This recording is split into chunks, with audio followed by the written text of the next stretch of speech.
Katia Da Vega, spécial ladies.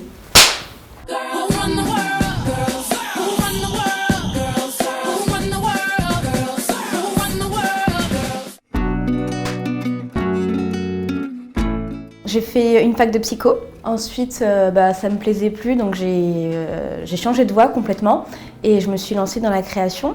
J'ai eu une première marque d'accessoires de tête où je faisais des headbands pour les mariés et les demoiselles d'honneur, des headbands bijoux. Et donc ça a duré 4 ans et au bout de 4 ans, j'ai eu envie de changement à nouveau. Et j'ai voulu rester sur les accessoires de tête, mais textiles cette fois. Je voulais créer des turbans, mais qui soient faciles à mettre. Et c'est là que j'ai lancé ma marque actuelle qui s'appelle Indira de Paris.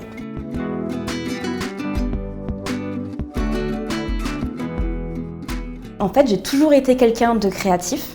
Et depuis que j'étais au collège, je me disais quand je serai plus grande, je serai styliste.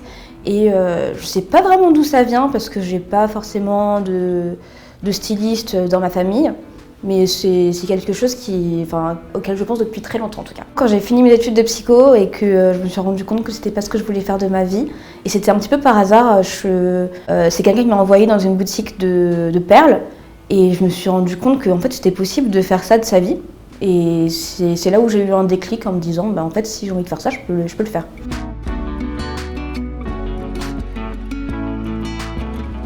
Au départ, moi j'ai pas eu de financement, donc ça c'est une première difficulté quand on lance un business sans argent, donc il a fallu juste composer avec.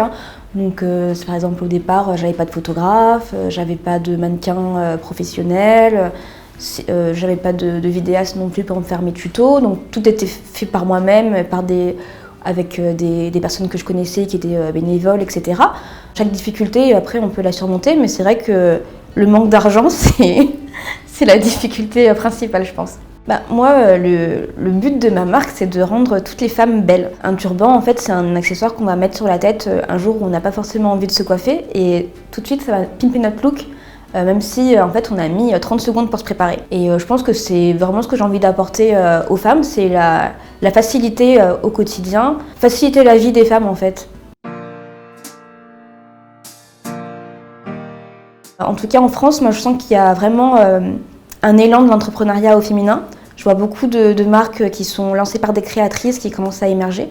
Et je pense que tout ça est très positif malgré tout. Je suis une personne très émotive, par exemple, et ça ne m'empêche pas de gérer un business.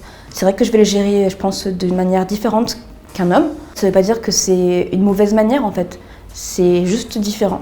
Et il serait temps que la société accepte qu'il y a différentes manières de faire les choses en fait, qui sont possibles. Les gens qui n'ont pas cru en moi, c'était pas forcément méchant, c'est quelque chose qui est très présent en France en tout cas. On est il faut faire des études, il faut suivre des voies bien tracées, etc. C'est pas forcément malveillant de la part des gens de dire des choses comme ça, mais c'est quand même un petit peu, je dirais pas une revanche parce que j'ai pas envie de me venger ou quoi, mais c'est une preuve que c'est possible et ça c'est positif en fait de dire, vous voyez, si vous voulez croire en vos rêves, vous pouvez y arriver. Si vous avez un rêve, un projet, foncez.